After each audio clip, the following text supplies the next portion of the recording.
वहाँ जिस्म बहुत कीमती होते हैं। जिस मुआशरे में इंसानों की कोई कीमत नहीं होती, वहाँ इज्जत की बोली सबसे ऊंची लगती है। जिस मुआशरे में इंसानों की कोई कीमत नहीं होती, वहाँ बिनते हवा सरे बादशाह तबले की छाप पर नाचती है। और जिस मुआशरे में इंसानों की कोई कीमत नहीं होती, वहाँ भूख तहजीब के आदाब भुला देती है।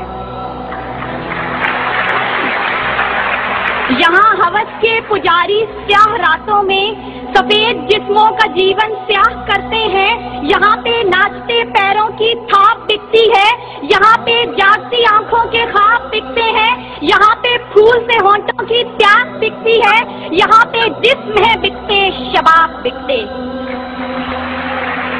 आली वकार भूख 2 वक्त की रोटी के एवज बिनते हवा को इब्ने आदम की हवस का निशाना बनने पर मजबूर कर देती है, लेकिन कहीं कोई कयामत नहीं उतरती। 14 साला बीरा अपनी असमत लुटाने के बाद जान से भी हाथ धो बैठती है, लेकिन कहीं कोई कयामत नहीं उतरती। थर की जलती रेत पर नंगे पांव चलने वाली कौम का सदर इस्लामाबाद की सड़कों पर मर्सिडीज में सफर करता है, लेकिन कहीं कोई कयामत नहीं उतरती। बलोचिस्तान की खुश्क साली पर एयर कंडीशन कमरों में मिनरल वाटर पी कर गौर किया जाता है, लेकिन कहीं कोई कयामत नहीं उतरती। ये शाहराहें इसी वास्ते बनी थी क्या कि इन पर देश की जनता सिसक कर मरे। जमीनें क्या इसी कारण अनाज उगला था कि नस्ल आदम और हव्वा बिलक बिलक कर मरे। मिले इसीलिए रेशम के ढेर बुनती हैं कि दुख्तराने वतन तार तार को तरसे। चमन को इसीलिए माली ने खून से सींचा था कि उसकी अपनी निगाहें बहार को तरसे। आली वकार, यह है इस्लामी जमहूरिया पाकिस्तान, जहां हर कोई अपनी धुन में मगन है। सर खुजाने की फुर्सत नहीं, दाएं बाएं की फिक्र नहीं, हर शख्स भूखा है। कोई इक्तदार का तालिब है तो कोई शोहरत का भूखा, कोई दौलत का परिस्तार है तो कोई पेट का भूखा, कोई भांग के एक प्याले के एवज अपना सब कुछ निछावर करने पर आमादा तो कोई ताकत का भूखा। कहतो रजाल बढ़ता चला जा रहा है। तहजीब और तमद्दुन के पैमाने टूट फूट का शिकार होकर वक्त की नाकदरी का गिला कर रहे हैं। हम जवाल की आखिरी हदों के भी आखिर पर पहुंच चुके हैं। इंसाफ मुहैया करने वाले इदारे सिसक कर दम तोड़ रहे हैं। हर तरफ से एक ही पुकार सुनाई देती है, भूख तहजीब के आदाब भुला देती है। अली वकार, सुनिए, अगर आप सुन सकते हैं कि जब बूढ़े प्रोफेसर को 6 माह तक पेंशन ना मिली तो अपनी कन पट्टी पर पिस्तौल रखकर बोला था, मेरा पाकिस्तान है ये तेरा पाकिस्तान है। सुनिए, अगर आप सुन सकते हैं जब तस्नीम सोलंकी भूखे कुत्तों का नवाले तर बनी तो बोली, पड़े हैं गुम कटहरे अदालतें चुप हैं। सुनिए, अगर आप सुन सकते हैं जब मजदूर शाम को खाली हाथ घर लौटा तो अपने बच्चों से नजरें चुराते हुए बोला, है तल्ख बहुत बंदाए मजदूर के औकात। सुनिए, अगर आप सुन सकते हैं कि वजीर आजम की खुली कचहरी में खुदसोजी करने वाला शख्स बोला था, मैं भी पाकिस्तान हूँ, तू भी पाकिस्तान है।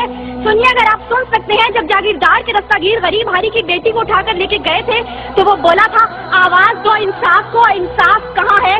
सुनिए, अगर आप सुन सकते हैं कि डमा डोला के बेगौर और कफन लाशें चिल्ला चिल्ला कर कह रहे हैं, नवीद दो इंसान को कि इंसान मर गया। सुनिए, अगर आप सुन सकते हैं डॉक्टर आसिया सिद्दीकी आज भी सरापा सवाल है, जिम्मेदार कौन। सुनिए, अगर आप सुन सकते हैं लाल मस्जिद के शोहदा कह रहे हैं, पाक फौज तू जिंदाबाद। और सुनिए, अगर आप सुन सकते हैं जब बेरोजगार बाप ने अपनी 3 जवान बेटियों को मौत के घाट उतारा था तो बोला था, अजब रस्म है चारा गरों की महफिल में, लगाकर जख्म नमक से मसाज करते हैं। गरीबे शहर तरफता है एक नवाले को, अमीरे शहर के कुत्ते भी राज करते हैं। आली वकार, भूख तहजीब के आदाब भुला देती है। गुर्बत से मजबूर लोग अपने बच्चे भूनकर खा जाते हैं, अपने गुर्दे और आंखें बेच डालते हैं, अपनी 8 साला बच्चियां दलालों के हवाले कर देते हैं, अपने खानदान के साथ आग में कूद जाते हैं, दरियाओं समंदरों में छलांगे लगा देते हैं, पंखों के साथ लटक जाते हैं, ट्रेन की पटरी के आगे लेट जाते हैं। गुर्बत, जुल्म और महंगाई से मजबूर लोग अपने मासूम बच्चों के गले काट देते हैं।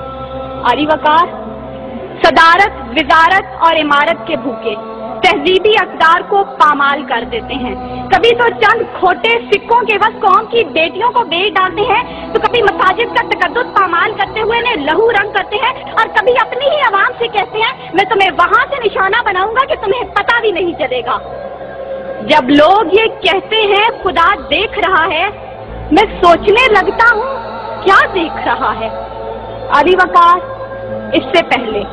इससे पहले कि भूख इस मुल्क को खा जाए, इससे पहले कि लहजे पे आवाज हो जाए, सुर संगीत सब बेसाज हो जाए, मिल्लत इस्लामिया की ये बेटी, मुल्क और कौम की बेटी और आपकी बेटी आपसे इस्तदा करती है खुदारा बूढ़े बाप का सहारा बन जाइए जिसके बेटे ने खुद सोजी की। खुदारा औरत के आंसू पहुंच डालिए जिसकी बेटी जागीरदार की हवस का निशाना बनी। और खुदारा उन मासूम बच्चों के सर पर दस्ते शफकत रखिए जिनका बाप पुलिस मुकाबले में मारा गया। इन अशार के साथ ही मौजूए ज़ेरे बहस समेटती हूँ। सितम ज़रीसी वक्त में कलियों की नज़ाकत को, दिलों की मोहब्बत को इस तरह से मसला है, इस तरह से कुचला है कि जिंदगी अदियत है और सांस की भी कीमत है। किसका हाथ है जो खून से रंगा नहीं, किसका गिरेबां है जो गिरफ्त से बचा नहीं। सदाए मौत आती है शहर भर की गलियों से, खून की बू आती है फूलों और कलियों से।